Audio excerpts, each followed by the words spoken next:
One Piece chapter 1124, it is titled Close Friend. The chapter starts off with Morgans, and I love his character because I think Oda did a fantastic job in making him. With him being known as big news, I think that Oda definitely has succeeded in capturing the reality of the world. And I know that technically Morgans, he twists the narrative to make a more compelling story, which is why him and Vivi started arguing in this chapter. But I still think that he's one of the only people that's able to successfully distribute information, at least at this magnitude. And I'd say that it's about 70 to 80% accurate, which, hey, I'd say that's similar to IRO news. With everything that has been revealed, everyone is going to try to make this era their own, which is why Morgans is going to twist narratives to create even more opportunities for himself. And obviously Vivi, she's someone who believes in integrity and doesn't agree with Morgans, hence why they argued in this chapter.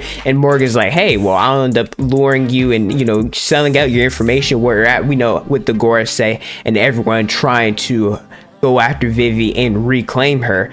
So it's really interesting just seeing their ideals clashing in this chapter. And Morgans also talks about other scoops as well, with the Emperors getting involved, Shanks versus Kid, Law versus Blackbeard, and Luffy murdering Vegapunk. I wonder how Morgans is going to twist all of these narratives. I mean, he already did one with Luffy, but I wonder what he's going to do with Law and Shanks and Blackbeard and all of them, because is he going to say that they're officially dead? And if not, is that going to affect their bounties? Are the Emperors, are their bounties going to increase as well as their crews? Just so much interesting stuff that Morgans can do here. We then cut to the aftermath of Egghead from the Marines' perspective. Senamaru, he is in a boat and he's crying because of Vegapunk's death. Kizaru, he is talking with Akainu and said that everyone is wiped out, meaning that the only two members of the Marine/world government that are left conscious would be Kizaru and Saturn. So Joy Boy's Conqueror's Haki was strong enough to knock out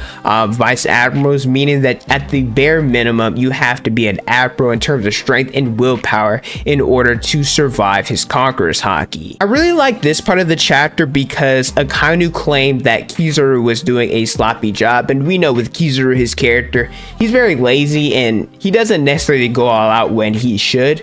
And so he asked Kizaru, like, you know, why are you slacking off all of this? And Kizaru, he then responds, hey, have you ever had to kill a close friend?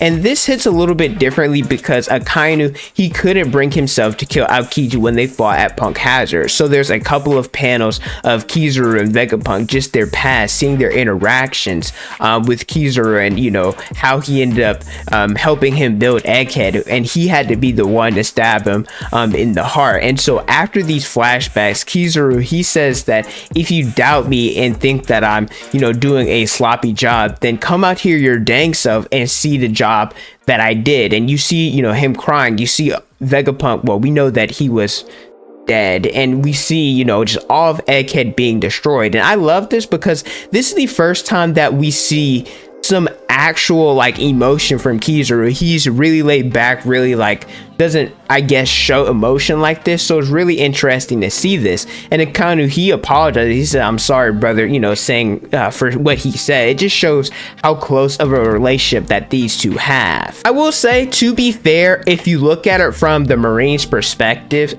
at least on the surface, it appears that they succeeded. They ended up destroying Egghead. They ended up retrieving the Mother Flame. You know, York is still alive, as well as Vegapunk appears to be dead. So I'd say, from in the terms of like seeing it from the Marines' perspective, that they did indeed achieve their mission. I also want to point this out once again because I'm a stand on it, and some of you guys are going to definitely disagree, which is fine.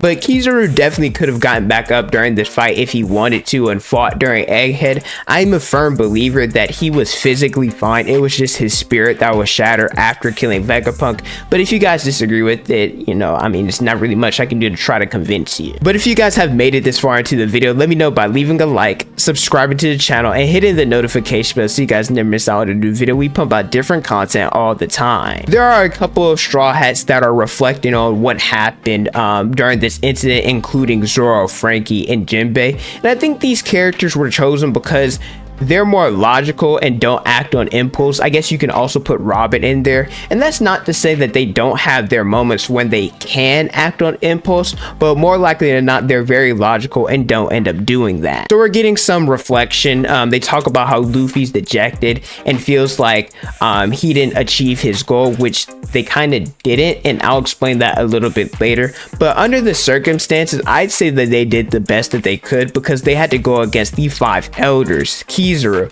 CP0, the Seraphim, and an armada of warships. So the fact that they escaped is kind of crazy. And I want to talk about and address Zoro's comments really quickly, because I don't know how I should feel about it, or at least, how you guys feel about it. Because on one hand, I get it. Luffy's an emperor now, so he has a title to uphold, and, there's going to be different sacrifices along the journey to get to the Pirate King. But at the same time, someone just died, and Luffy actually cared for this person, so I think that Zoro definitely should give Luffy some grace here. Lilith, she is back up after getting knocked out by Atlas, and they are currently on the giant ship. The remaining Straw is there explaining everything that happened while she's unconscious, and they apologize for her being the only Vegapunk that they could save. And as expected, Lilith, she's emotional, she's crying about this. However, she got over it really quickly and went to Luffy, who's dejected as it was mentioned earlier, and he's eating grapes. But Lilith, she drops something crazy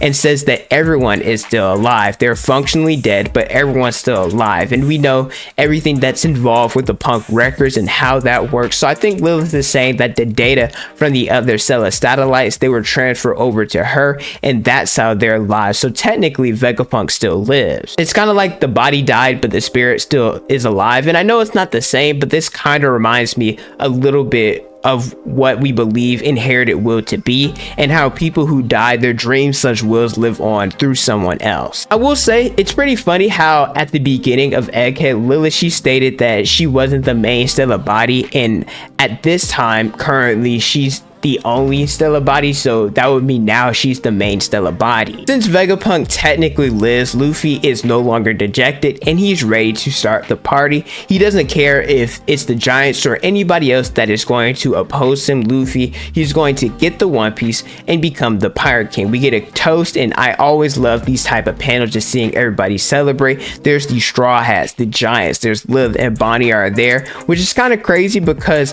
Egghead, it finished how it started with Bonnie and Lily both back on the Straw Hat ship. Well, I guess technically they're on the giant ship, but just you guys know what I mean. The narrator also states that the ship is headed towards the northeast to the fabled country of Elbaf, and the final panel is someone we don't exactly know who it is because they're blacked out, but they say come on. I'm not entirely sure who this is. I could definitely speculate, but I'm saving that for its own video that you guys should definitely stay tuned for. I think that this chapter confirmed that Egghead is officially over. We may get a few chapters that update the state of the world, maybe involving Crocodile and Cross Skills with Buggy and Blackbeard, and potentially Shanks. I think we could get that, as well as maybe the Marines over the next 5 chapters or so, maybe even less than that. But Egghead is pretty much done, so, or I guess you could say it is done. So I plan on doing an Egghead review maybe sometime next week or so, and I probably will stream my reread of Egghead on Twitch